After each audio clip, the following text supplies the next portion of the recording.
Welcome back to the Almost Essential Podcast. We're going to be discussing the AMD GPUs, AMD CPUs, Nvidia GPUs, Twitch banning gambling. Let's see if the chat can hear Sal. Hello? Mic test? Okay, we're good to go. Check. Hello, Mic hello. check. I think we're good. Okay, You don't good. stream for a month and everything breaks. It's just how it goes. Let's see. Don't update your OBS quite yet. Things are still broken with the new version. Oh, yeah, I'm not on the don't. new version, but Nope. on the test bench, it's broken still. Several things, plugins especially. Yeah. Reset your Patreon password if you haven't. Patreon recently fired the whole Patreon security team, so reset your Patreon password if you're still using that. Those are the two PSAs I have. Let's see, where do you want to start? We have Chrome and Firefox, ad blockers, hardware, Twitch. Oh, man, there's so many good places to start. So I'm going to start by saying I actually deleted my Patreon completely. I deleted my Patreon account. You have to... Deleting your Patreon account is actually very difficult. I wonder if it borderlines on the illegal, where, like, it's not readily obvious. You have to go to, like, their security request page, and then you have to request to delete it, and it takes, like, 30 days. But, like, I think you're supposed to just have a button that's, like, delete account. Or, like... something along those lines, but they do adhere to the GDPR and stuff. But now, yeah, my account's like gone. All their info on me is gone. Everything's gone. If you had to equate it or rank it on a scale of deleting Facebook, how have you ever had to try to delete a Facebook account? Deleting Facebook is like not even possible, right? Or at least it didn't used to be possible. It might have to be possible now with the GDPR, but like it didn't used to be. It used to be that you would like they just keep it. And they just deactivate it. I don't know what the process is anymore. But I don't know. I eventually will delete it, but I find Facebook Marketplace to be too useful. And there's like one group left that I am a part of that like it's just like, yeah. I still kind of need it for some work stuff and connected to my brother. Anyway, long story short, yeah. There's going to be a couple changes. If anybody's here from Pile On Show and interested in the next episode of that'll be in a little while. I'm in the middle of moving. We plan to have a live Pile On Show at DreamHack Atlanta. If we are able to get a decent sized room, we'll try to have a live audience and get some stuff going there. It was announced today, before we get into too much of the tech news, it was announced today that there won't be the live caster feed coming from Atlanta. They won't be there in person. They'll be from Sweden casting. Yeah.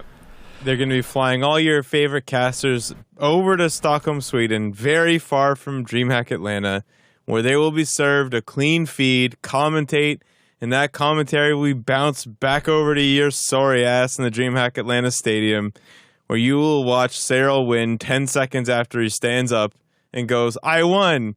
You'll see it on the screen. You know, and it'll be great. Aren't you glad you love paid it for your here. ticket 5 months in advance? Yeah. A lot of people aren't very happy with it. They're probably doing it to save money, which I think they. I don't know 100%. I don't know if they officially confirmed it's to save money, but that's a decent. At this point, enough it. of the casters. Like I think Ravi talked about it, and even Nathanius was shitposting in that subreddit in our StarCraft about it. Like, it's pretty clear that shipping your entire production team and all of the production like stuff with you all over the world is extremely expensive. I know it's a lot of hardware and people to fly around. It's just a lot of shit. I actually wouldn't be surprised if it wasn't ESL and I wasn't so convinced that the quality of their broadcasts will literally never improve. Like they never improve them. The downtime is always bad. Like I'm just gonna talk the shit. Like the downtime is always fucking bad. It's like 15 minutes between matches sometimes. Like you don't get to see all the games sometimes. Like there's all sorts of fucking shit that goes on, especially with the open bracket and stuff. Like if I wasn't so convinced that this is just cost cutting, I would think that there's actually some room for improvement on the broadcast side that comes from having like everything in a controlled environment. So like you're not gonna get feedback from the crowd anymore, which is, you know, obviously an audio improvement. Yeah. it should allow you to run a tighter broadcast. Like it should allow for a lot of these things. I don't think any of that shit's going to happen. I think what's going to happen is that it's going to be exactly the same. In fact, I am going to predict, okay, I'll put like 5 gifted subs on it. There's going to be at least one technical difficulties moment from having to beam the fucking thing back and forth and just the shit that comes up with that. There's no way, like, the last event, I can't Sounds even like a pretty remember. safe bet. I can't even remember what happened at the last event, but I remember it being like eye-wateringly bad. Like I remember Jeremy and us like shit talking them in the Discord and stuff. Like them having to like run an on-site crew and then also run a crew in Sweden. Like there's no way. Like something is gonna go even worse than normal. 3D Roddy is peak human performance. I don't care what. Yeah, I mean, no, I'm talking about the what did they do? Not Katowice. There was one after it, right? The one that they did. There's been a couple last time. Minor hiccups. There's here been and one since Katowice. There was the one in like what, May or I can't remember. It was just it was just, yeah. I don't remember what the last DreamHack was. I just remember there being issues. I just don't think that it's gonna go. It's not gonna. The broadcast, in my opinion, will not be improved, and the casters are going to be really depressed. Like ZG was already saying on Twitter that she's extremely sad about it, and I'm not surprised. Like now I'm going to go there, I'm going to get to see all my friends. So are all the players, right?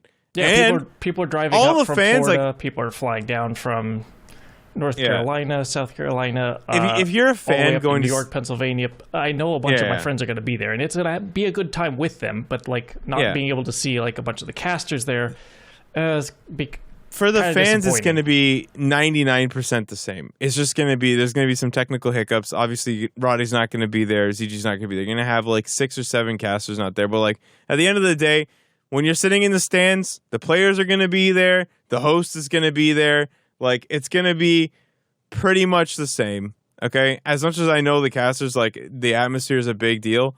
It's going to feel very, very, very similar. Like if you're in the stands, like there's going to be, everyone's going to go drinking afterwards and like doing like stupid shit. And there's going to be all that stuff all still happening. And there's going to be 7 people who miss out on it. And it's going to be shit. Okay. Thanks ESL for that. My gut instinct was that it's going to be much worse, but I really don't think so. I like now that I've thought, like I've mulled it over, I just think that it's worse for the casters and like the people who wanted to drive to see it, and the atmosphere won't be as good for sure, but it'll be close enough that, like, I don't know. Like DreamHack is a spectacle all on its own. Mm-hmm. Like I don't think that you need the casters to be there and for it to be a good experience. You're not missing out on the thing that makes DreamHack good. Like you're just not. You're not going to miss out on that. Like you're gonna miss out. Like the casters are gonna miss out, and it might reflect in the quality of the cast. I don't know if it will or not. They're I'm all pretty sure it kind of will to some degree. I think. Yeah, I mean they all said it. They've all fucking said that they do their best work, like when they're live casting. So, yeah, I don't know. Hopefully it's okay, but we gotta wait and see. It's kind of sucks about the timing of it, but yeah. You'd rather meet the casters than the players, though, says Tartar. Yeah, I mean, most people would. Who wants to meet like me and shit? Yeah. Earlier when you said it'll be 99% the same, okay, maybe I'll disagree with this a little bit because I know you're exaggerating the 99%. Sure, part, it might be like 85% the same, but it'll be whatever most of the percentage. Same. I'll give it to you that it's 99%. Yeah. Let's say that 1% of hey, I got a signature from Roddy while I was at the event, or ZG or whoever, right? That 1% might be a lot of the important percentage to somebody who bought tickets to the event, plane tickets, drove, etc. So more to your credit too. It's like some of like obviously the casters are not just casters; they're also streamers. They're community figures. Some of them play too. So like if they had Harstam up there, which he won't because he's a player for this. Like, but like if they wanted to bring him in for like a match or two or some analysis or like whatever the fuck they wanted to do. That's something Home Story Cup would do or like TSL would do. That's not something ESL is like way too rigid, I think, for that kind of shit. But like some of them are heavy hitters, so like I 100% agree with that. Actually, like if That's why for some people it's gonna hurt a lot. Like if you're a big Roddy stan, like you're gonna be pissed as fuck. Like you're gonna be mad. And Roddy is a big figure. Like, you know, for EPTs, he'll draw like 2.2K, 2.5K viewers. Like that's like half an ESL broadcast in the early group stage days. Like that's big. Like he's got fans, and they're not gonna be able to see him, and that sucks. And I know he'd also be disappointed not to be able to see said He's gonna fans. be pissed. He's a man of the people, gonna be of mad. course. Bro, he's gonna be pissed off. He's gonna be mad that he's not there. Like for the fans, he's gonna be mad that he's not gonna get to see like all the players. They're gonna be upset. Like they're not. This is gonna feel like a slap in the face. Like this is not why any of them got into this shit. 100%. It feels like my immediate go-to here is that ESL has no competition in like no real big competition in the tournament game space, especially with like purchasing DreamHack, and they're just like doing whatever the fuck they want. Like they're just saving money because they can, because no one can enter into the market and create a better broadcast than they can. Like that's and I mean they're doing it with CS:GO. So like clearly they just to bring this up. Yeah, this isn't just they just feel thing. No the StarCraft thing. Yeah, no StarCraft thing. Yeah. It's they just feel no pressure because they are so solidified that they can just cut corners like this, instead of just like the obvious solution here is to get a localized NA crew, because like you host multiple DreamHacks in NA, like instead of shipping all your people around, like the obvious thing is to get people local. From ESL's perspective, or DreamHack's perspective here, a lot of the Counter-Strike teams and practice facilities and all that are traveling overseas, and most of that's actually moved to Europe, so all the Counter-Strike teams are playing against each other in Europe, not North America anymore. So it kind of makes sense for them to like base the hub in Europe. Sure, but I'm just talking about for DreamHack events. Right. So because like DreamHack events are still, like there are DreamHack events. There are like 4 a year, right? There are more. There's something. There are more DreamHack events. events. Yeah, of course. There are more DreamHack events though than just StarCraft is at. There's only 2 that StarCraft's at, but I think there's 4 or maybe 5. It used to be way more, like 5. I think it used to be like 5 a year, and StarCraft used to be at, I think, most of them. But now, like CS:GO's at them. So like, obviously they're just trying to get us. They're just trying to squeeze blood out of a rock. Obviously, that's what it feels like. It's going to be disappointing. Right? I don't know that there's a fix for it ever right now with the state of StarCraft. There's maybe we can make it a little better by having a live gathering of StarCraft people or like a something, but like it's not going to be a fix. No, there's no fix because like we brought up, like it's CS:GO too, and if you can fucking if you can squeeze out blood out of a stone for CS:GO, then what the fuck is StarCraft going to do? Nothing. Like. It's clearly not just like, hey, like we have our big like crown jewel CS:GO over here. We're gonna focus all on them, and they're gonna have the best experience. No, they're fucking them too. So like, they don't, it is what it is. That's it. There's nothing else. I don't think there's anything to be said about it. This is just you're just going to enjoy that there's still tournaments apparently. That they didn't just say, hey, fuck it, fuck you all, play from home, like, because like nothing could stop them from doing something like that and just declaring everything is online. So, just be grateful that Big Daddy ESL with their fucking Saudi blood money, like, you're just gonna get your, you're gonna go to the event and you're gonna love it there, and that's it. Shut up.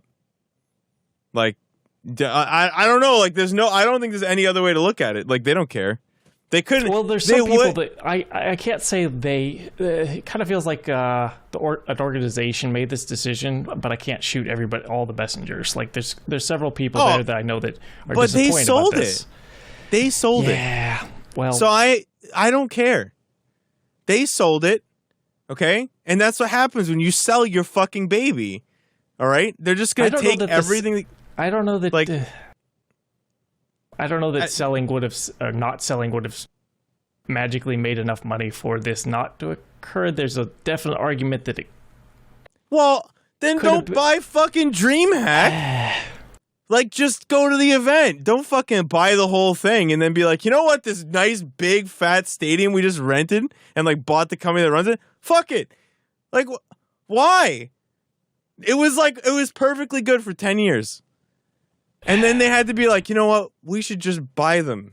And now it's like, you know, I actually can't use that. We're just going to get everyone to go there and have nothing I'll there. play devil's advocate.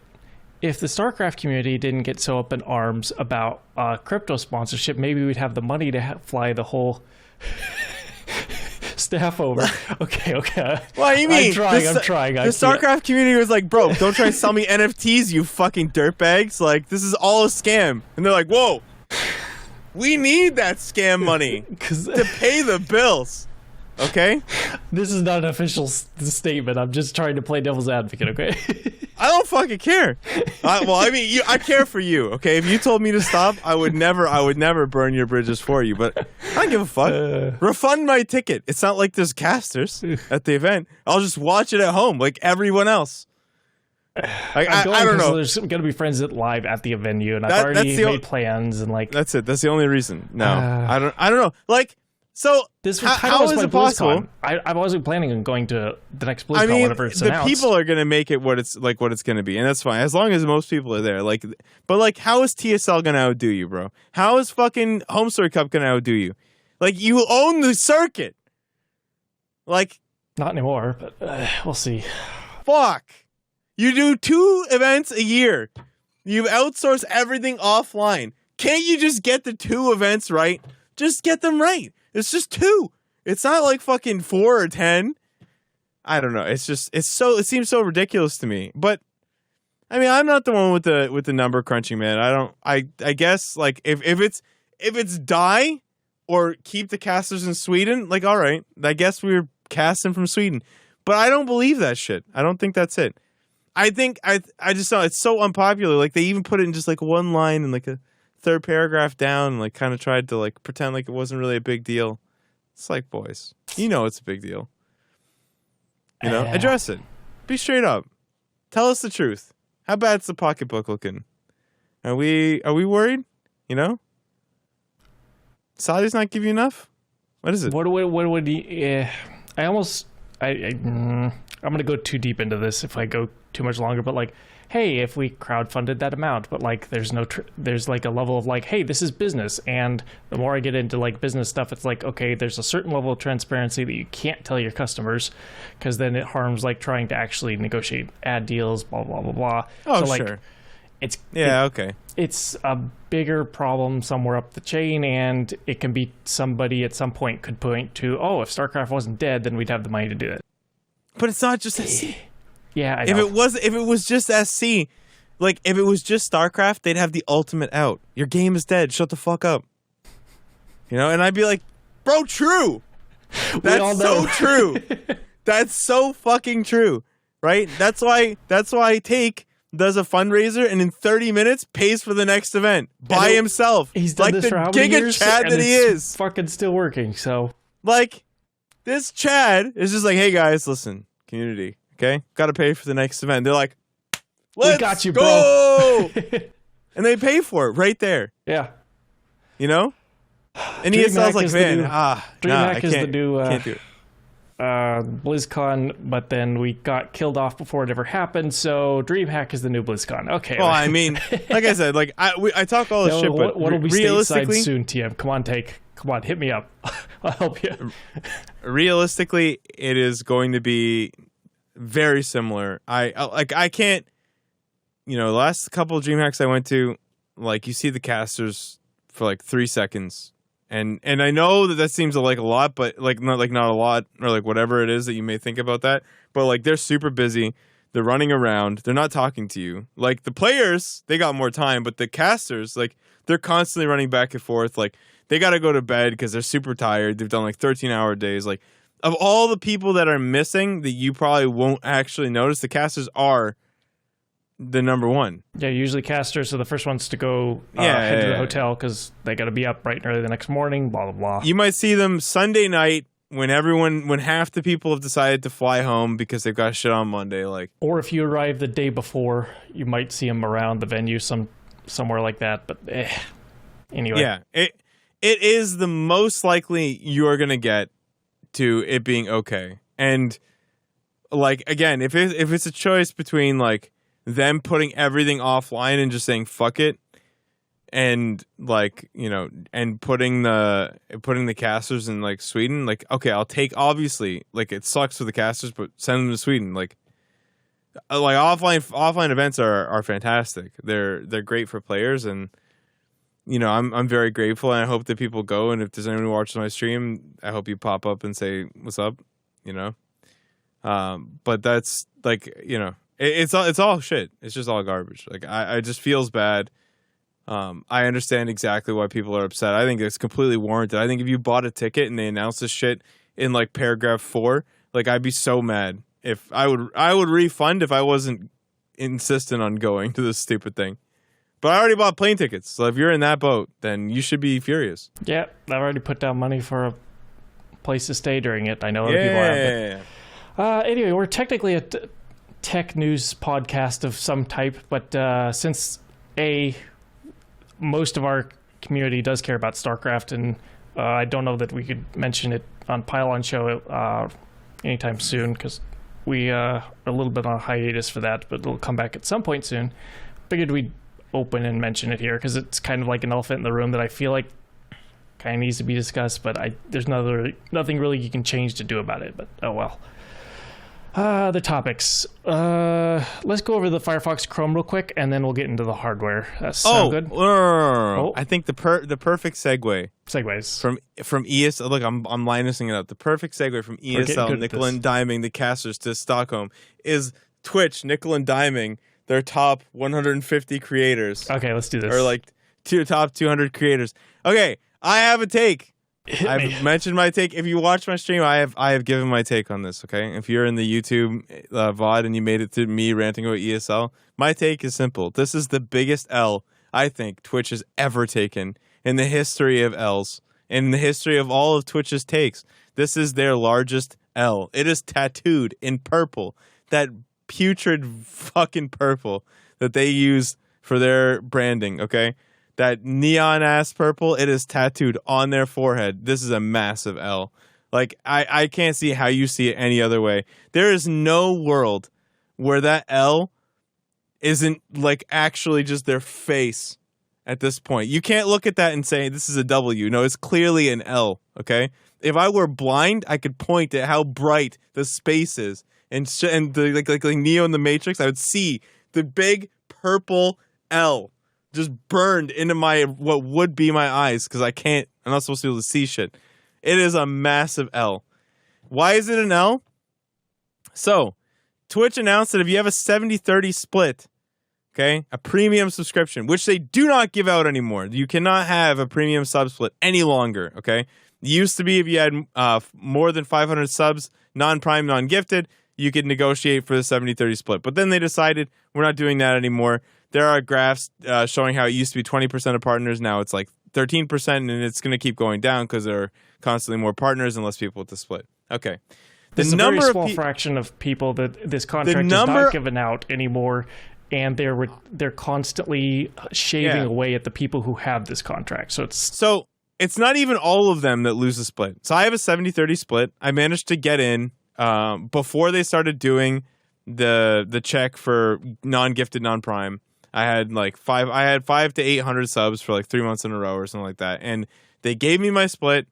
Very great. I can earn a living and like pay my bills and shit. Sick. Okay. So I am ranked like 3,000-ish or 3 to 4,000-ish, somewhere in there for like income earning on Twitch. Okay. For subs. And I have 300 to 500 subscribers on any given month.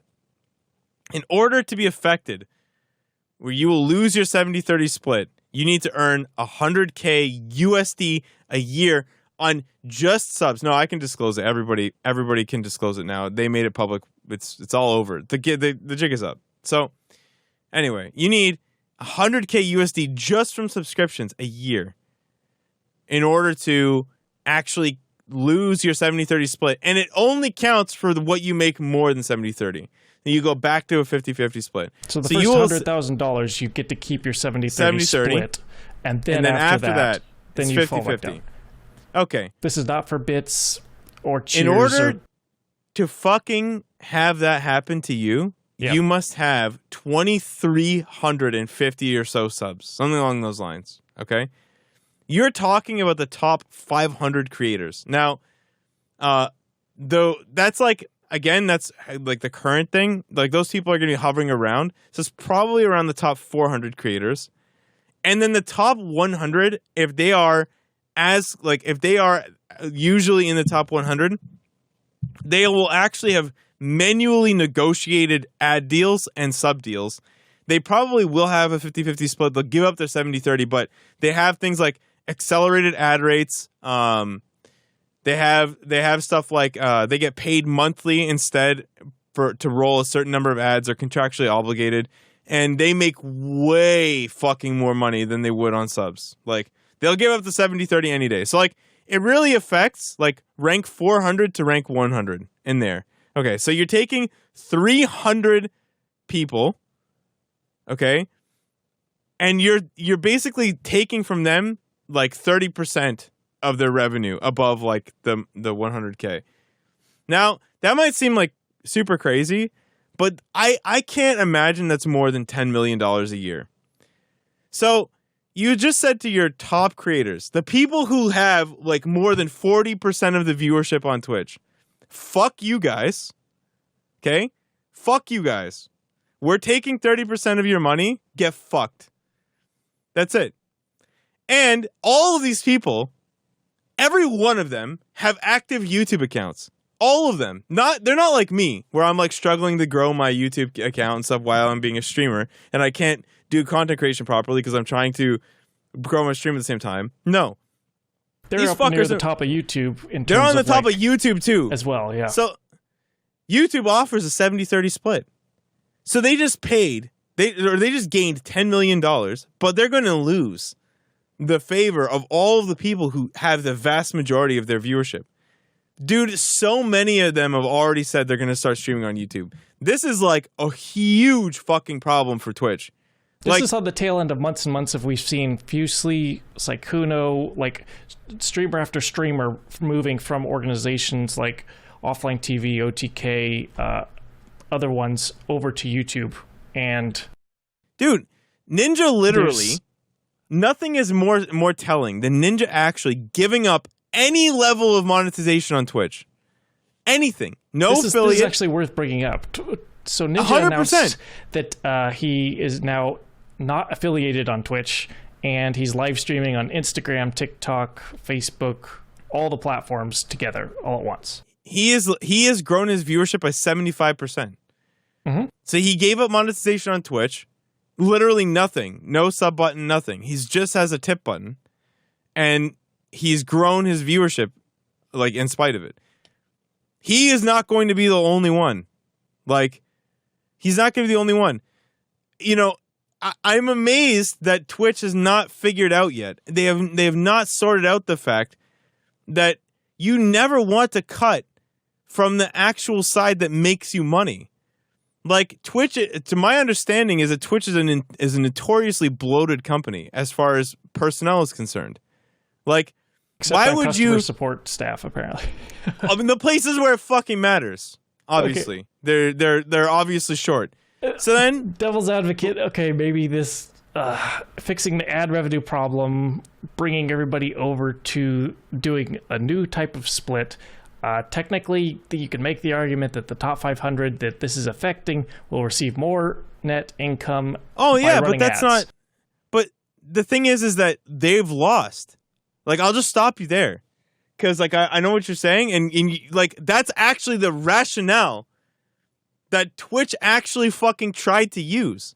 Like, hey guys, I'm just presenting the argument here. Okay, no, but it's fucking so brain dead. But like, it's so fucking brain dead. I can't let you do it. I can't let you sully your lips with the words, because the thought you're smarter than that. I am. You're like, hey fuckers. Inside. Don't worry. You know that money package wrapped. This could have been changed a whole bunch of different ways. They're like, guys, you know that money that we're taking from you, that 30%? Yeah, you can fucking run ads and make your stream worse and make it back. Haha. Like, you guys, like, isn't that great, guys? Like, we're going to make you run these ads and piss everybody the fuck off. And what you're going to do is you're not going to lose any money. And if you don't do it, like, they've got you like in an arm bar and they're just they're telling you to tap. Run them, or we're taking 30% of your income. Like, run them, bitch. Do it. Like, we own you. What are you going to do? There's nothing you can do. July 2023, I believe, is when this goes into effect. June or July. I don't remember what the exact date for this was, but it's just not a lot of money. June 1st, 2023. It is not a lot of money, man. And it's fixed money. Like, these people are not going to bring in more sub money. It just doesn't make sense at all. Like, so, like, obviously, like you were saying, sorry, I keep cutting you off. Like, what you're saying is it comes into effect in, like, June, whatever. And clearly they thought about, like, time to change it. They're not going to change it. I doubt they're going to change it. This has been painted on the wall for a while that they're moving to ads. We're going to have, go ahead. You first. Part of the biggest problem with, like, the next problem beyond this is monetization on Twitch needs analytics to be able to sell ads to. Currently, the big problem with trying to get this is Twitch users don't have any analytics tied to them. They barely have a date range. Like, right. Okay, they're over 13 by using the site. Yeah. When they don't have demographics, when Google sells you an ad, even if you're just watching on YouTube, technically there's information just in your cookies of, like, where you are locally, and they can sell you stuff so much so that, like, this has been topic of, like, congressional hearings and laws about, like, how much analytic data Facebook can have and you to sell you a medical device or diapers or et cetera, whatever it is, right? Twitch has none of that data, so it's very hard for them to sell ads. Yeah. And until they have enough ads and enough sponsors that'll, like, currently... so with YouTube and Twitch, when you sell an ad to YouTube and, like, hey, I want to sell my product, I want to sell it to this specific demographic. Ta-da! You just sign up, the algorithm gives it to them. With Twitch, all of those deals are still being handwritten, and they go out to, you saw a Best Buy ad. Well, that's an ad that was negotiated, as far as my understanding goes, directly with Best Buy and Twitch, and they're like, hey, we'll sell your ads this many times, blah, blah, blah. Yeah. They're interested in video game stuff. Alienware ads, you see those. Okay, those kind of make sense, right? But when it goes to further on down and personalizing the ads, not so much. So if we actually want to monetize Twitch, make it profitable, this is really hard because I'm going off on the business reason of this, blah, blah, blah. But when I try to, like, talk to some of my friends who I know on Discord, I meet in real life, right? When I ask them about, like, hey, I know this content creator you used to watch Fusely moved to YouTube. How happy are you about that? And she was like, it's amazing because now I don't have to watch all the ads. I couldn't watch Twitch. Like, the general experience for normies who want to watch Twitch, they don't, like, come in with a subscription for a specific channel. That's not their experience. They get hit with so many ads, and the ads are disruptive to the content that they just go away. And it's like, Twitch doesn't advertise Twitch Turbo, so it's not like there's a way to, unless we're pushing Twitch Turbo, it's like, hey, if you want to come watch me on Twitch, purchase a $8, $9 subscription, and then you can subscribe to my channel as well. But, like, if you purchase the Twitch, not much of that goes back to the individual content creators. They get paid out for, like, hey, here's an ad that occurred, you get a cut of that, right? Sure, that's like you running the ad a little bit, but in terms of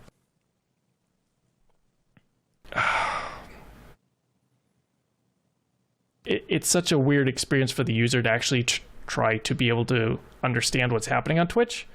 Most people don't occur with them. YouTube Premium has made it very easy, like, hey, no ads, done deal.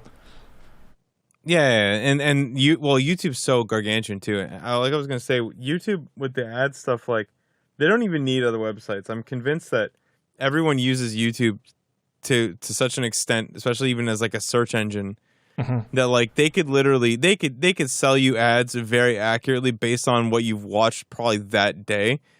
Like, and then on top of that, like, they're set up with the AdWords. Like, they don't need anything else. Like, they don't need the access to your cookies and shit. They're all ready, man. Like, people use YouTube literally for, like, tutorials on how to fix stuff, like on the drama that they're following. Like, everybody uses that shit for way more. It's like probably at this point, I would say almost as utilized as Google itself. I think last time I looked it up, the second biggest search engine that was being utilized was YouTube on the internet. That shocks me zero. Like, that doesn't shock me in the slightest. Yeah, but I just can't. I can't see for the life of me how this is something that, like, this is nickel and diming on a level that, like, doesn't make any fucking sense to me. Like, and it shouldn't make sense to anybody. And honestly, like, I don't understand how it makes sense to Twitch. Like, you can't. Like, Twitch is still behaving very much like it is a tech company. As somebody said this in my chat, they're behaving like they're a tech company when they're in fact a business, right? Like, they're behaving like they can just, like, cut, like, we're just, like, attached to them, and they're really like a tech company, but no, they're not. Like, without the streamers, you're fucked. You have nothing. You have no business, right? Like, acting like you can just take the top 200 creators and just, like, off them and just, like, send them to the fucking Shadow Realm and, like, nothing bad is gonna happen is absolutely crazy. Right, it's crazy. It might be true for 1 or 2, maybe 3, 4 creators, 5 creators. You could remove the top 5, but, like, can you remove the top 200? No, right? Because they're gonna take people with them. They've got it set up already. Like, you know. Twitch is a business, though, and if there's anything this points out, I think this has been said a couple places, it's like, is Twitch broke? Does Twitch need money to make stuff work? Okay, so let's make Twitch a profitable endeavor. Amazon needs to have Twitch be profitable, even though... Okay, Amazon doesn't need Twitch to be profitable. That's sorry. Yeah. They want it to be. If Amazon wants to keep Twitch running and we want to have Twitch as a service running, Amazon's like, okay, if this is going to continue to be a service, it should be profitable in some manner. Otherwise, we're just going to axe it. Yeah, I mean, nothing says, like, I'm broke, like, fighting over $10 million when there are creators on your platform that make more than that a year. I would argue that devil's advocate argument here. Don't. Yeah. No, because mostly we're on the same page on this stuff. But for devil's argument, for the sake of this, this is much more than $10 million. This is like the future of the next 10 years of the platform, Twitch's entity as a whole. It's like, hey, how can we shape the income, the profit? No, but this is $10 million because they've already stated there won't be more people added to the 70-30 split. So in my mind, the top 500 for the next decade. But they're not going. Yeah, like it affects that. But I'm talking about the money that they make back, right? Like they make off of reducing their split. Like it can't be more than 10 mil a year. Like they're not. It's a huge deal for the creators, but not a huge deal for them because they've all like it's already pretty obvious that ads make the most money because they're scalable. The subs aren't scalable, so you're cutting from subscriptions, which you state don't make enough money. So like you're cutting, and then you're like, yeah, so we're gonna make it so it's sustainable for the lower end creator like myself, right? Where that extra like 30% is a big deal, but then you're not gonna add any more people. So this wasn't like a hey, let's rethink the idea of a premium partnership. No, this is like that. What this appears like to me is that they were going to cut the 70-30 program completely, and then the backlash was so fucking bad that they were like, okay, we can't do that.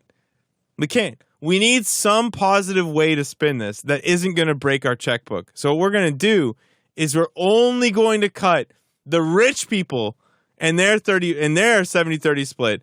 Because that way everyone is just like, oh, look, you need to be making more than 100K USD. What a nice fucking number, Cobra.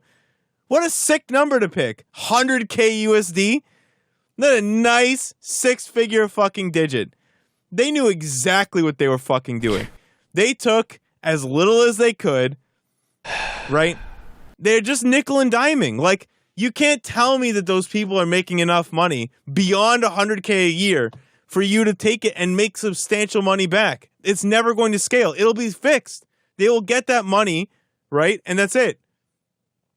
Now, this change would have made sense to me if they were going to reimagine the product. If they were going to be like, hey, if you have more than 300 tier 1s, you get a 70-30 split up till 100K USD. Let us help you make this a full-time thing.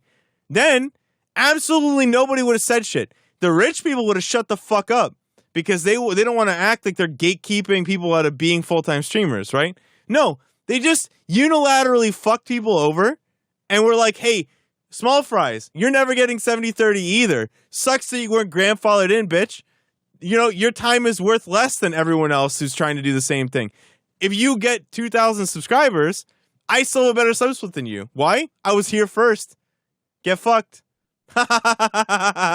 Like, it's so stupid. It makes no sense at all. It's a massive purple fucking L tattooed on their forehead. There's no good way to spin it. The money isn't enough.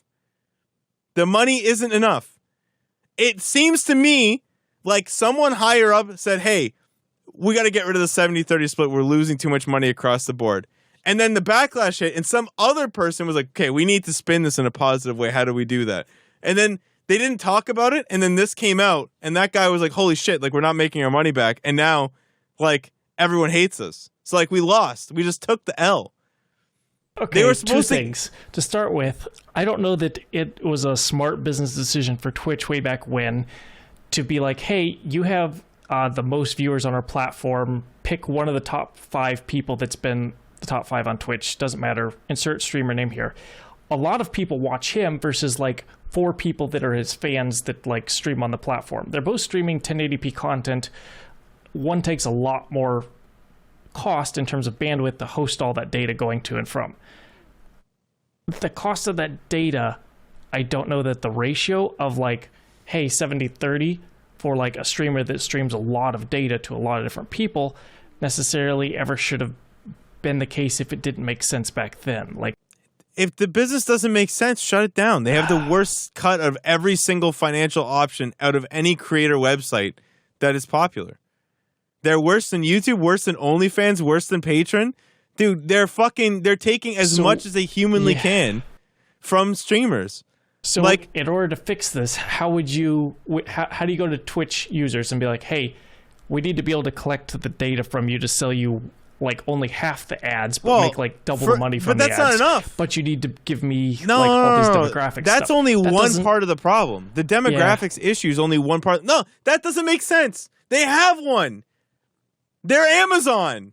They have all of your fucking Amazon search history available. Currently, they're not linking those. Would you be okay with them doing that? I have a friend who moved from an Amazon product to a Twitch product, and he said that the change is horizontal. They are integrated. They 100% have access to that. They can do it. So, if this is the future... But it's a twofold problem. Do you think they'll start pulling that data, and will there be public outlash? Yeah. So the problem isn't the data. The problem, they have the data. The problem is that they don't use AdWords. They don't have an ad system like YouTube does, where you can purchase ads yourself. Any Joe Schmo, dumbfuck, can like purchase a YouTube ad. There's a guy, a fitness guy, the Greg Doucette, the guy who yells at everybody. Mm-hmm. He yells at everybody, and he sells a cookbook. Okay, some fucking douchebag is selling his cookbook on his videos. They opened an ad for his cookbook for 70% off, right? They're spoofing and stealing his cookbook and selling it on his content because they bought the AdWords on his shit. Like, that's the kind of shit you can do on YouTube. You can't do that on Twitch. Twitch is manually negotiating deals and like has to worry about they can't worry about the demographics, but it's actually the other way around. It's that they don't have the ad diversity and the ad quality that they need to use the demographics that they have. They know enough about you, man. They know everyone you watch, what kind of content, the tags that they're going to use. They know a lot about you, like from the shit that they have. Maybe they're not all storing it yet, but they could, in a couple days, they could fucking map everybody out. It's the problem. It's the fact that they're connecting Twitch and Amazon Prime users for a long time. This has been a known thing. It almost feels like it's a layup. I don't want to say it'll occur, but I believe it will, because this makes the most sense for the data to be tracked across. They've already started rolling out phone number verification. This has eliminated a lot of spam accounts, trolls. So like Twitch's development and maturity as a platform is growing. fucking growing pains suck. But it's also like it's just they are working on the system. I think Devin Nash was talking about how they are going to do an AdWords system, and Amazon is investing in it. Like, ads are the future of Twitch, 100%. There's no doubt in anybody's fucking mind. And given that, like, they could have just let the 70-30 premium partnership die. They just never give it out again.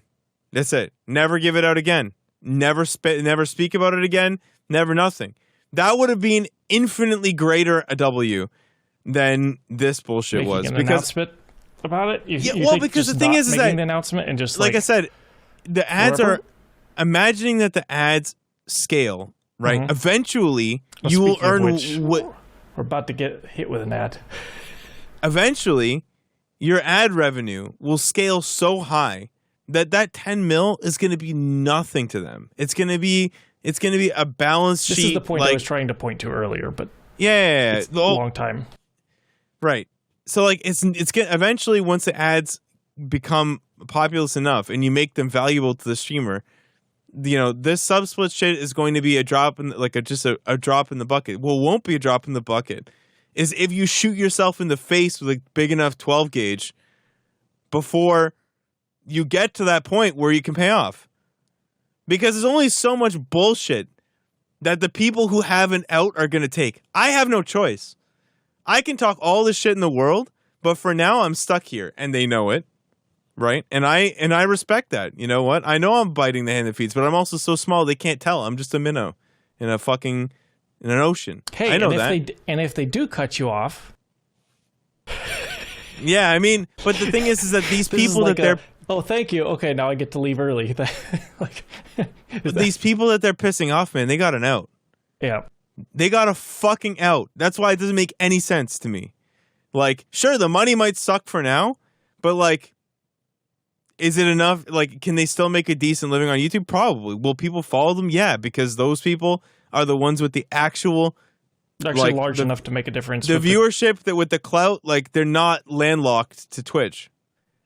You're fucking over the worst group of people.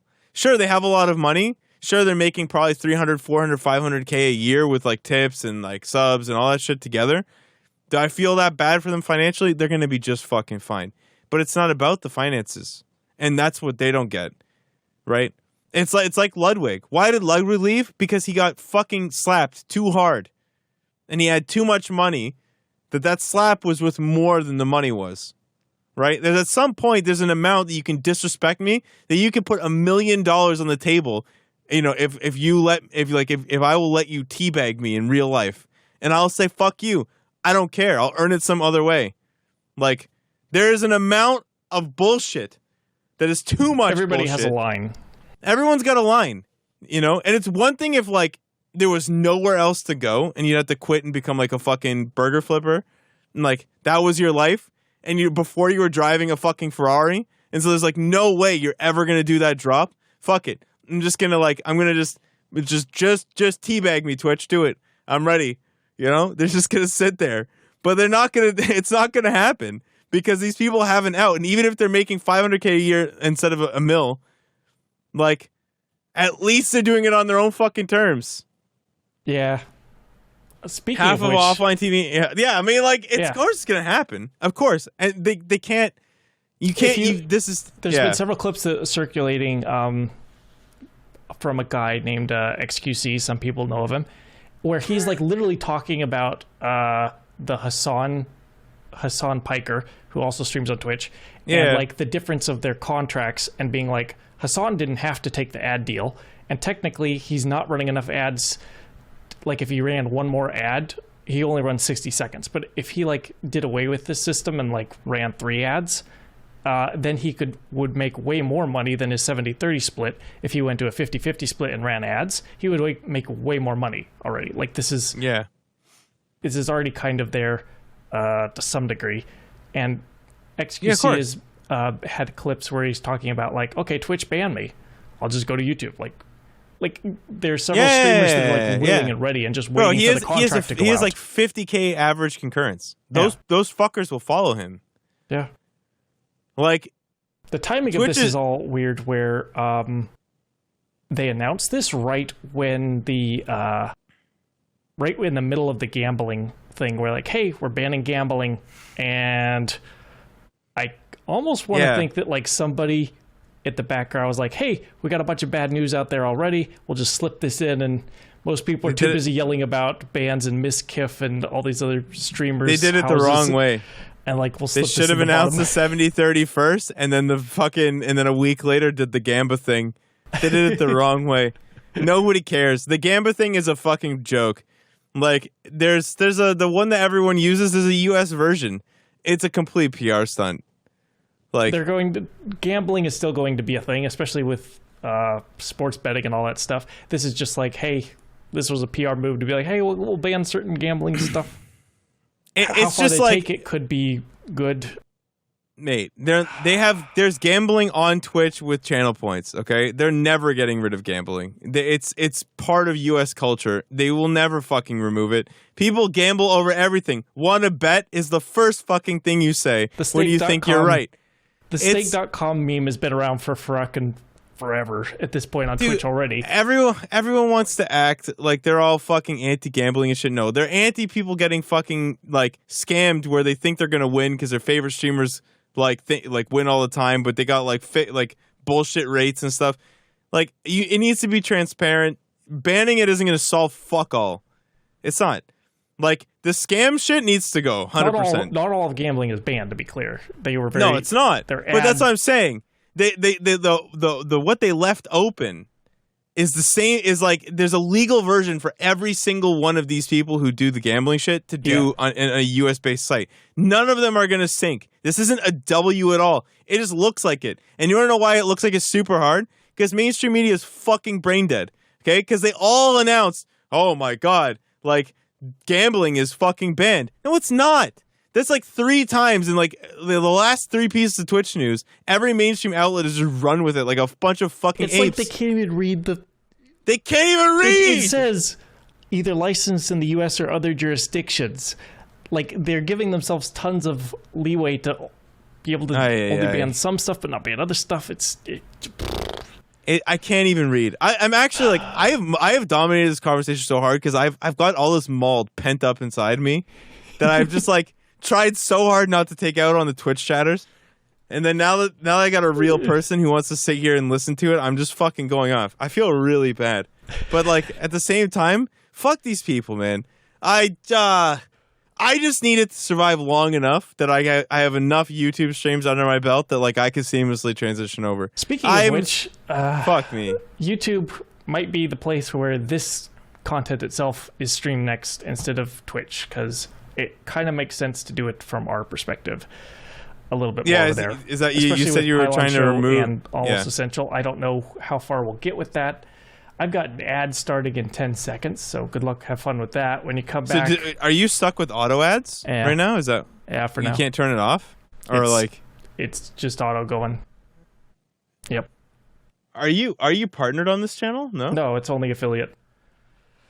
Yeah. That's fucking stupid. The only reason I signed the affiliate thing, it was kind of an accident because I was trying to run a poll during a live pylon show, and I was trying to like, hey, enable poll. Oh, you can't enable a poll as a normal person.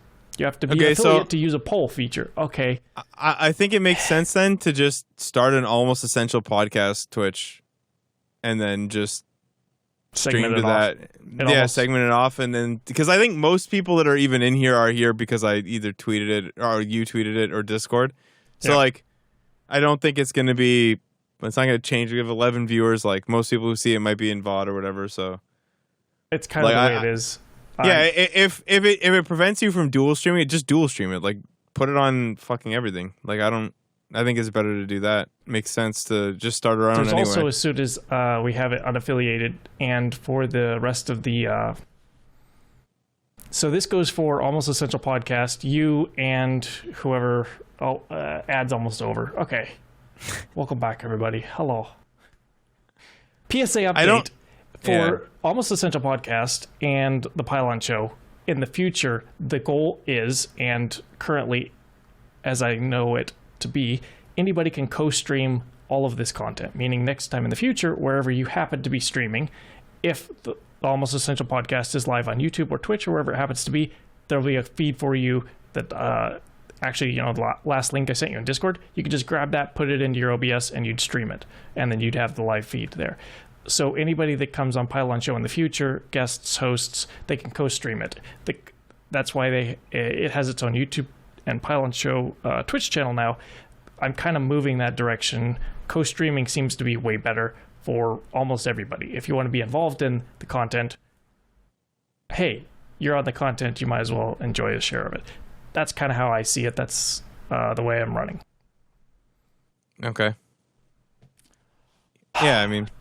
Transition to, speaking of ads.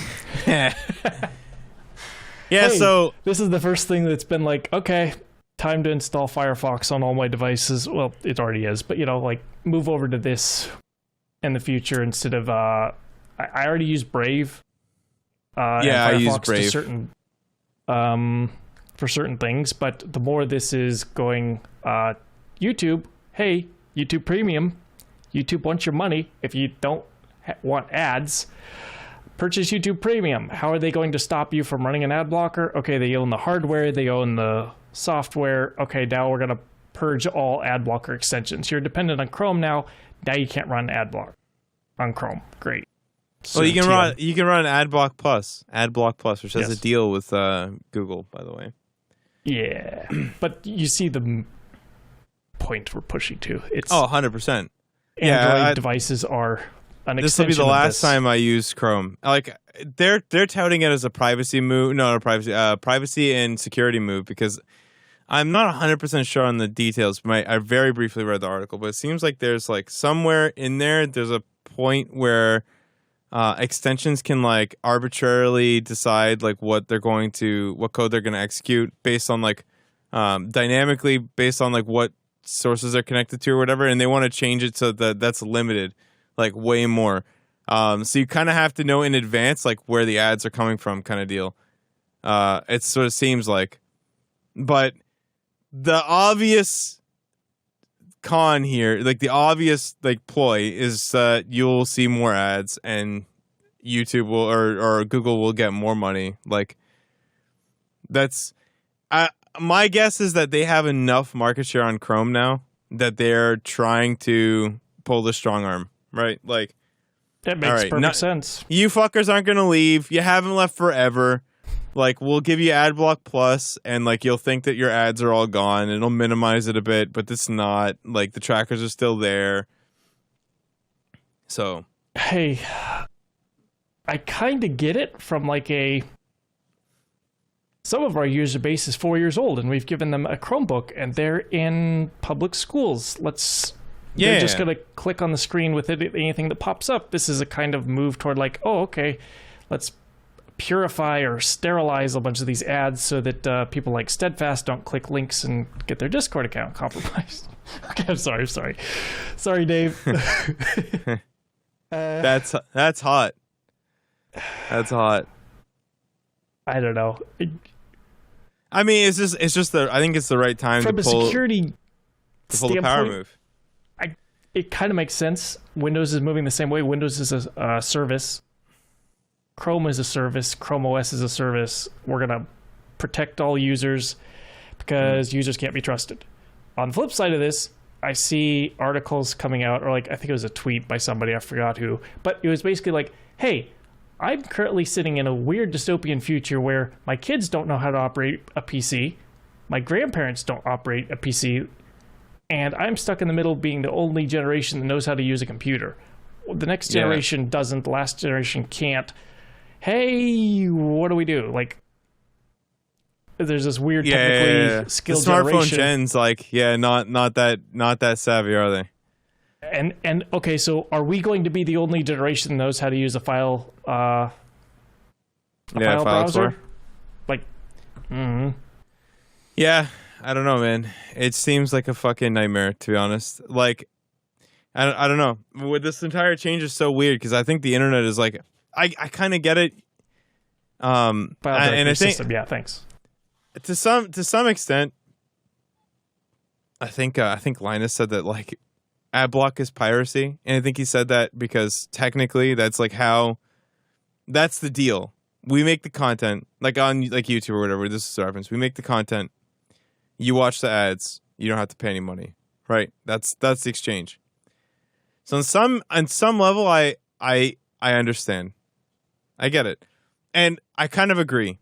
Like, if you really don't want to watch the ads, hit the X.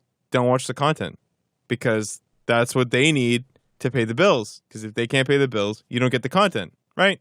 It's a circle of content creation, and we're all kind of, we don't want to agree. We've been dancing around it ever since. Because we all have ad block installed.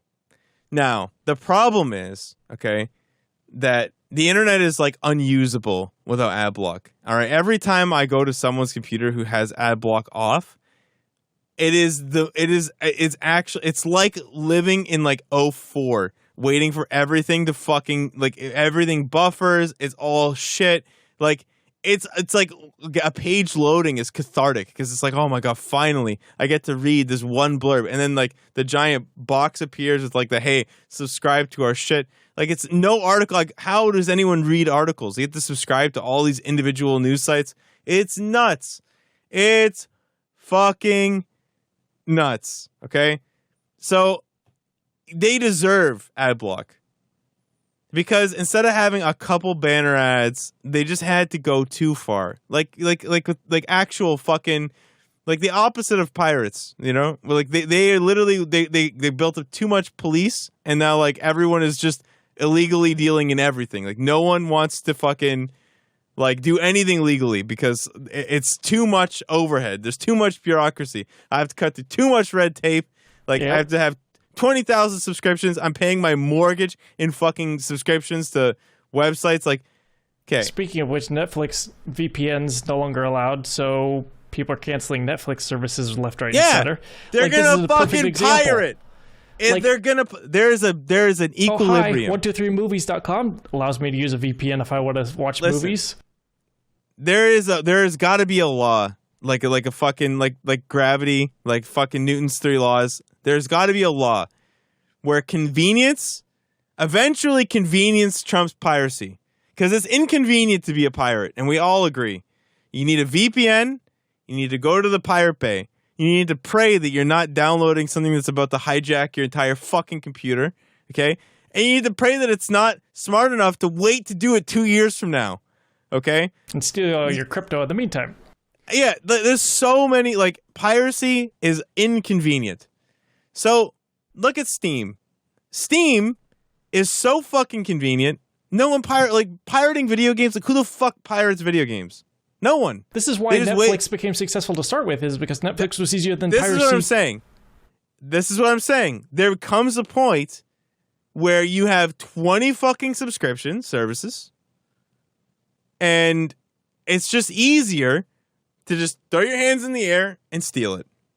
Hey, this new TV show's out. What platform is it on? Is the first question most people ask, because they're like, I have too many subscription services and I don't have access to all of them. Like, it's difficult to cancel. You can't easily switch between them. People are just going to say fuck it, and they're going to steal it. There's got to be a law, some rule of piracy, where convenience crosses a certain threshold, where it's too inconvenient to do something, and that's it. You just steal it, right? Like, it's so inconvenient to steal video games at this point that I will never steal another video game. ROM's the only one. Video games are just free now. You just pay for the battle pass if you want the premium access. For some games, but then you've got your fucking, like, your box copies. Like, I just bought Spider-Man. Spider-Man was a pretty good game, and I paid for it. I paid the full $60. It was a fantastic experience. Yeah, but like then of course you have I think most multiplayer games, it makes a lot of sense to do subscription model. Top 10 most played video games right now, and talk to me about obviously SE2. Model. Sure, like free to play makes sense from this is where we're going with. Free to play makes sense from multiplayer because the gameplay the experience is being written by the players, and so you can't sell that experience. Like it's created, the players play an active role in what their experience is.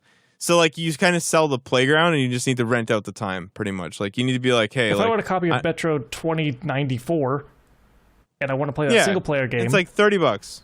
Yeah, I'm good with dishing out that money. If it's of course. Fortnite and Apex, and I just earn, or Overwatch at this point, I can earn whatever I'm going to play eventually. Like, but I mean, it's like things like Rocket League, and fucking even Fortnite. Like Fortnite just released the Dragon Ball Z skins, and me and the boys have been playing for like 2 months, like just doing the no build. They're just having fun, just shooting the shit after, like at the end of the days or whatever. And yeah, so like Goku was there, and I was like, fuck it, fine, all right, I'll give you $20. Fuck you, and I gave it to them, and that's it. They won eventually. Eventually, they made some content that I wanted, and I bought it, and that's how they fucking get you. Like, but that makes sense. They do some sort of collab or something that makes sense for you because you have nostalgia. More users, and then figure out a way to get a little bit of money from them by giving them a free service that they want to pay for. But it keeps the content decent because they have to constantly, like, they have to actually put out shit people want. So I'm okay with battle passes. Like, I'm even okay with like the CS:GO loot boxes and shit. Like, I'm obviously the whole trading and gambling thing I think was kind of an unintended side effect of that, but like I'm okay with the general concept of like a constant subscription mechanism, especially if, like, you know, looking back at StarCraft 2 as an example, if you have no support model, the game dies. Okay, so I did a rant about this. I don't even know if it's was on this show or not, but one of the reasons why Overwatch 1 had such a lack of content, I want to say, to some degree, this is a hypothesis, this isn't like something I've heard or anything, is they painted themselves into a corner by saying, hey, there's no paid DLC. Yeah. Okay, now what? Most of your content around the game is like, hey, you buy the game, and then that's your one-time box sale. Oh, you want continued content? You already bought the game. We can't sell you DLC. Yeah, shit. You know that. I mean, it's just not get out of the corner. We're Overwatch 2. Now it's free to play. Now we don't have to paint ourselves into a corner. Now we can continually roll out updates if you pay a battle pass fee, buy your new hero, but you can just earn the hero. Okay, that's a whole separate argument. Yeah, but that makes sense though. It makes sense to me because you can't. If a game is like a sport, it needs something that that keeps the devs busy. Mm-hmm. You can't, like, I mean, Brood War is an example of a game where like the devs will never touch it again. Like the rest of the ecosystem is independent, but like some of these games, they need constant content development, and as long as that's true, you need some reason. I would say people are more excited every time, or like, not just StarCraft 2. Every time there was a balance patch that was major, that was like, hey, here's a new unit. People were more excited. If you look at graphs, I'm willing to bet that like every time you introduced a new unit, had a major refresh. Yeah. Even if it's as broken as Fortnite, hey, here's a one-hit insta-kill sword that we announced on the day of a tournament. The competitive nature in me really struggles with that. Of like, hey, we're just going to break the game on the day of a tournament. I mean, but it could be like, cosmetic. Yeah, but like, I would rather have that than the developer not putting any live content going forward, because that's how people get disinterested and don't play the game anymore. I at this point, enough of us have been scorned, I think, by the tale of the dev that the devs that like tried to take like the moral high ground and refuse to do any like, you know, paid content, any paid subscription shit. Like it's noble, but we all know it doesn't work. Like, it doesn't have longevity. And we all know that pay to win doesn't work in competitive either. Yep. But so there's a middle ground you've got to nail, and everyone is like, and I think it's kind of eased up on like what people are willing to like put up with, on like how far on the easy side of the gradient that you go. But like, yeah, I mean, StarCraft 2 isn't dead yet, but like when it dies a slow and agonizing cannon rush death, right? Like, it'll have died because the devs were like, you know what? No, like, we don't need more shit. Like, we'll just... It's not really possible for them to change it at this point. Like, it's already... The path No, they would have had to concede, like... They're already Yeah. Like obviously the pivotal moment was like way back when Mr. Bonnell was like, "Hey, like you guys need to fucking do something because League is gonna murder you all," and they were like, "Fuck you." He was like, "No, fuck you," and then he was 100% correct. Like without like microtransaction shit, like it just Yeah. eventually. Like well, I bring that up because if at that point they had been like, "This fucker's right," then maybe it was a different story. Like the co-op content was good, and it was like evolving. Yeah, content. it was. It still crushes. Like Yeah. it still crushes. It's just that and actually the model was sustainable. It's just that it's pennies compared to what Blizzard brings in. Like they kind of suffered. They kind of suffered from the fact that the rest of the company is too successful for like what StarCraft would have been bringing in. You want to talk about subscription model services? Call of Duty every year sells you a $60 game plus a $60 Battle Pass subscription, so they're making $120 a year off of you. Yeah. Well, not you, but like most people and who buy Call of Duty, you have like to buy it because everyone moves on. Yeah. People play the Call of Duty. Call of Duty's notorious. Like, for example, I think that Stormgate's like whenever I talk to my friends about this, who are not Stormgate deniers, but they're like we have no reason to believe it's like. Bro, they've already nailed like the financial model is like one of the biggest parts. Like the game can suck ass out the gate, but like only the co-op and the story need to be good, and they can dial in everything else. But they have the way to make the game last 15, 20 years, like already down. That's what gives me hopes for RTS games in the future. They've watched everyone else bomb. They know that they know what doesn't work. Like, and they know what does work too, because they've seen, like, at this point, like, you've seen every fucking model, like, they know. They've got really smart people over there. Yeah, but you need some level of subscription service. Like, you need people to and it makes sense. I bought a game for $60 3 times, okay, and I have played 30,000 hours worth of StarCraft. Like probably 20,000 hours worth of StarCraft 2. Like, I owe them way more than fucking $180. Yeah. Right? If you want to go by playtime. Like, if you want to go by playtime, dude, I owe Blizzard a lot of money that they are not gonna get. Like, I owe Valve a lot of money for all the hours put into 1.6 Counter-Strike, or CS:GO, of course. Yeah. Like, Global Offensive. There's a reason that WoW has lasted as long as it has. They have a monthly subscription model, and for the most part, even though the game has gotten bastardized a bit, it's gotten bastardized because the fucking team is seems a little bit. Riot manages to figure out how to make Valorant very successful and profitable, along with League of Legends. Sure, but it's just the sustainability there. Mm-hmm. Even if the devs developed in a way for WoW specifically, if they developed in a more favorable way. WoW would just never die. It would just continue on forever. Like, it has its player base. Its player base pays the money monthly, and they don't make decisions based on okay, what are we gonna do if we die in the next 2 months? No, they've never worried about that. They always just make content and just do what they think is best for the product. Like, they don't try and take advantage of any up and coming bullshit or try and capitalize on some sort of weird collab. No, they just consistently attempt to improve. I think that they're out of ideas and they do weird shit that people seem to dislike, but yeah, it's just that clearly even if you don't try and go crazy if you don't go crazy on the greed, there's a sustainable balance. You give people enough content that they want to pay for it. If you give people content in a Battle Pass subscription that is people will willingly part with their money, you've done a good job. You've provided enough content that they're willing to. It's just about giving value. Right. That's it. It's about giving value. And if I feel like I'm gonna play 100 hours of Rocket League this year, and you're gonna offer me some cool shit for playing 100 hours, and I pay $15, then you won, right? We both won. I got my cool ass car and my sick ass skin, and I paid got your dunked developers. on. Yeah, I paid your devs, and and then next year you'll have to offer it to me again, and we just keep the cycle going. Yep. Speaking of keeping keeping it going. No, this is about to segue into Nvidia hardware. Oh, What were you saying?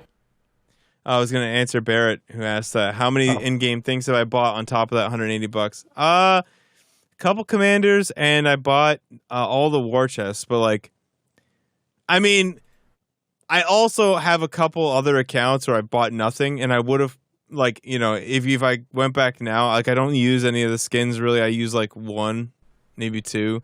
So like, realistically, I bought them just to support them. Like I didn't really like any of the Terran stuff. I just did it for Blizzard. So like I don't really think about it like that because I did it for the team.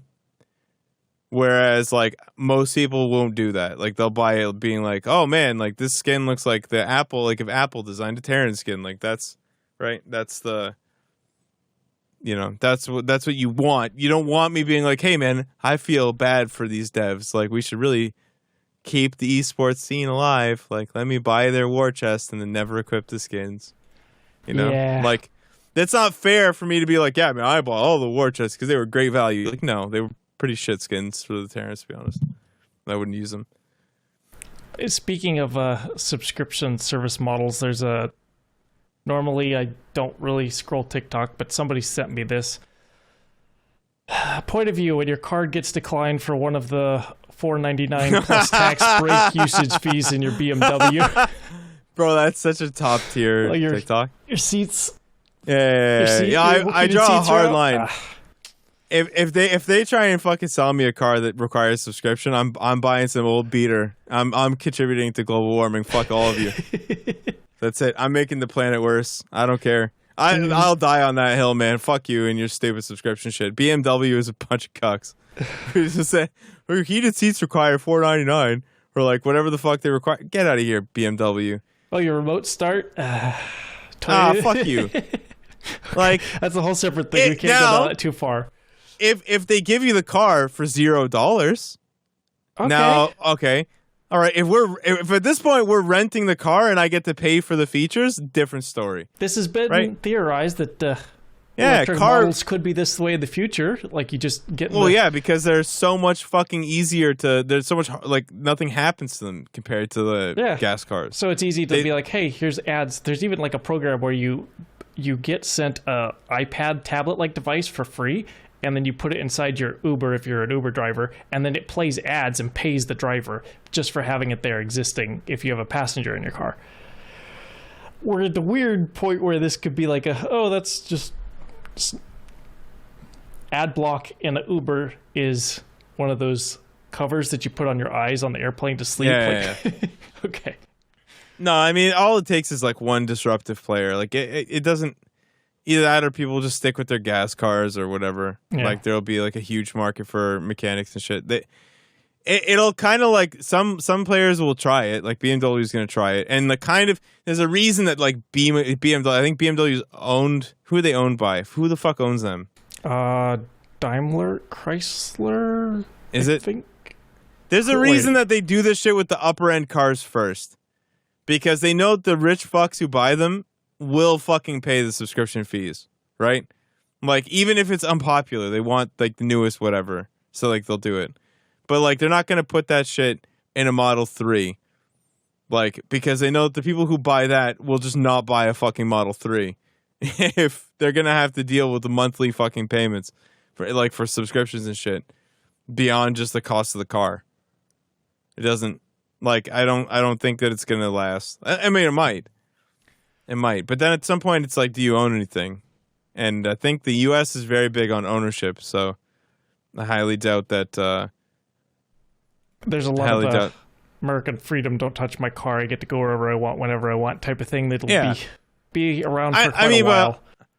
Obviously, you have the philosophical viewpoint on that, but then you also have the financial viewpoint on that, right? When you own a thing, you pay for it once, and then it's done. It's yours now. And like you all you have to worry is maintenance, but you get to choose whether or not you maintain it. It's not like it no longer belongs to anybody. And I think that's something I very much understand. And I hope that we don't end up going to like a whole rental model because I'm fucking, that shit's like really annoying. And it's also impossible to convert things into an asset, if that makes sense. Like At some point, a car gets old enough that it becomes an asset. It becomes a classic, right? If you choose to keep it around that long. But if it's a rental thing, it never becomes a classic, right? At some point when I buy my CPU, like Mobo, combo, my CPU, if it's like 8 years old, can actually become more valuable because somebody needs a new CPU for their old-ass rig that they want to maintain because theirs died. There are none left, and I have the only fucking one, right? Also, or like an old Mobo or whatever the fuck it is, too. Like, these things can become assets in their own right. Sal's been around long enough that he has become an asshat, just like a car. Just like a car. That's hilarious. To be fair, there's a nice, I guess, no. To further support your point, if you have a classic car and then you upgrade it or modify it, it continues to increase in value. You can't modify things if you're just renting them necessarily as well. Same with computers. Yeah, I mean, like, there are certain products I understand, like cell phones, for example. Like, I understand the Apple like premise, which is at this point, like, you know, your device is just like, get out of the way. Like, I don't want to tamper with it too much. It just does the job. Like, whatever. They're selling you an experience, but like, if you're trying to sell me like something that I want to actually modify. Like, I don't want to modify my phone. Like, I just want it to get the fuck out of the way. But if you're trying to sell me that I want to actually work on, and then you're like, no, actually, like, I tell you how the experience works, like, no, we're going to have a problem. I'm not down. Like, yeah, I don't know. It's why I think, like, PC stuff is not going to go away. Like, even if the fucking Mac Studio can, like, you know, suck your dick and take you to the moon, like, it doesn't really matter. Like, I'm not going there for my actual workstation. I'm not going to Macs because of how little you can fucking do, like on the hardware side and in some ways on the software side as well. You know? Yeah. I don't know. I just, yeah. There's a level of a custom. Yeah. Okay. Yeah, we've probably talked about that too much. Into Nvidia since we're talking about. Yeah. So to start with, how many? Let's do a poll in chat. How many models of one card can we release? Are you ready for the 4,000? Dude, I saw the 4080, 16, 12, 8, and 4 gigabyte. It's so fun. You realize it has less CUDA cores too. You know that? Like, it's not just that the card has less VRAM. No, it's an entirely different graphics card. Like, tell me you wanted to raise the price without telling me you wanted to raise the price of the 4070. I forget who I was with. I was in a call with somebody. We were just like, you're kidding me, right? This isn't...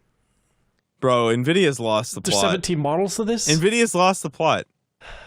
I hope AMD's next outing has a real fucking encoder. Oh my god, I can't wait. This ties in, like, obviously the 4090 is like super fast and impressively not more power hungry, because we all thought that it was going to require like an entire like power station, like an entire, like, you have to set up a coal factory or a coal burning plant literally outside your house to power the 4090, but not. It's fast. It's fast. It's a good card. The 4090 is actually, if Jeremy were in here, okay, he is the target demographic for 4090 enjoyers. He needs it for work, and it's barely more expensive than the 3090 Ti was. It's actually affordable if you're looking at it from like hey, this is a business expense write-off. For the performance gained, is actually better than inflation. You gain more performance than inflation, like you gain more performance than inflation would drive up the price. Okay, so if you need it for work, because not a single one of you fucks, okay, any one of the 19 of you here, or like any of you hears on YouTube, if you buy a 4090, I'm disowning you. Okay, we can't speak. It's unreasonable for you to buy this card for gaming. It doesn't make any fucking logical sense. We've been past logical sense with gaming and video cards for a while, and Nvidia's been capitalizing on that for a while. But if you aren't making money on this fucking card, piss off.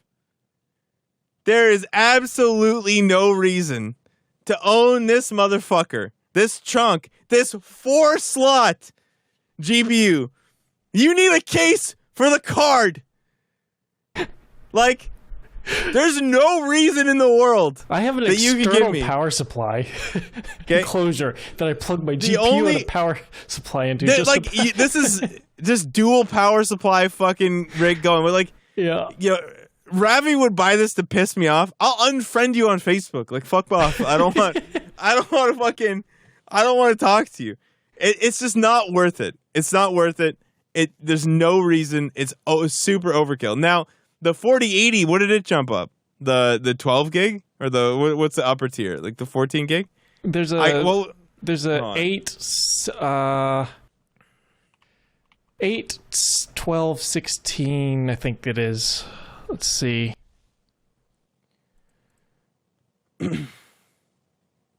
So the 16 gigabyte jumps up $600, it looks like. And what's the performance bump? So they're saying double the performance.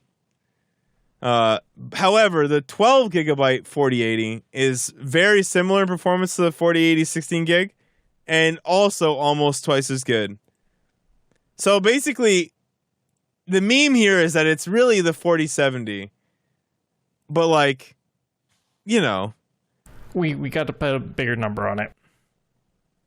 Yeah, it's just stupid. Like, why call this? It's like, if it were just the VRAM, if it were just VRAM, I'd be okay with it. Because it is a 4080 with less VRAM. But it's not. It's also less fucking CUDA cores. Like Yeah. it's also less CUDA cores. Like, so like it's literally a 4070. It's not a 4080 like whatever gig or like 12 or like 12 gig or 8 gig or whatever the fuck it is. It's not. It's actually a lower performing card in more ways than just the VRAM. I'm like confused. I don't get it. It has a bigger number on it, so people are going to purchase it just because it's part of that next generation. Doesn't mean they should. Well, I mean, I think there's also a weird scenario right now where they're trying to move a lot of the 3000 series cards that they have too many extra of. Oh, that's 100% what they're doing. And now they're like, hey. I kind of brought up, like, I guess I didn't bring this on purpose, but the Apple comparison is actually really fucking good here because they're taking a lot of cues. So, like, for example, Apple's selling its iPhone 14, which is an iPhone 13. If we're going here, I'm gonna pull up a meme. With a satellite thing. It's like, it's the same phone. Don't know if you guys check the specs, but it's actually the fucking same. So what they're doing is they're selling the iPhone 13 for like $100 less than the iPhone 14, but they're selling them both. So Nvidia is like, hey, we overmade these cards. Like, let's just pull an Apple. So now they're going to sell their new 40 series cards, and then they're also going to sell the 3000 series cards. And they're going to be like, this is our Nvidia family. When in reality, it's, hey guys, we overmade GPUs. So instead of flooding the markets with new cards and like everyone buys an old card because they're cheaper now, we're just going to wait. Which leads in very nicely.